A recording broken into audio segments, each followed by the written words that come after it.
ఇటు నమ్మించి మోసం చేశాడు ఒక ప్రియుడు. శ్రీకాకుళంలో ఆ ప్రియుడు మోసం చేయడంతో ప్రాణాలు తీసుకోబోయింది ఒక యువతి.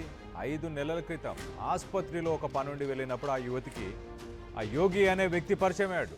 ఆ ఫోటోలో కనిపిస్తున్న వ్యక్తే యోగి. 5 నెలల క్రితం ఇటు హాస్పిటల్కి వెళ్ళినప్పుడు పరిచయం అయ్యాడు. దాని తర్వాత ప్రేమ పెళ్లి పేరుతోని మొత్తానికైతే యువతికి దగ్గరయ్యాడు ఆ యువకుడు యోగి.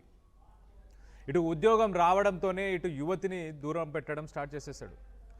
ఇటు మొత్తానికైతే ఆ యువతి ఇంకా యోగి పట్టించుకోకపోతే ఇటు పోలీసులకు ఫిర్యాదు చేసినా పోలీసులు కూడా పట్టించుకోవట్లేదు అంటూ ఇటు బాధితురాలు చెప్పుకొచ్చింది. ఒక సెల్ఫీ వీడియోని తీసింది.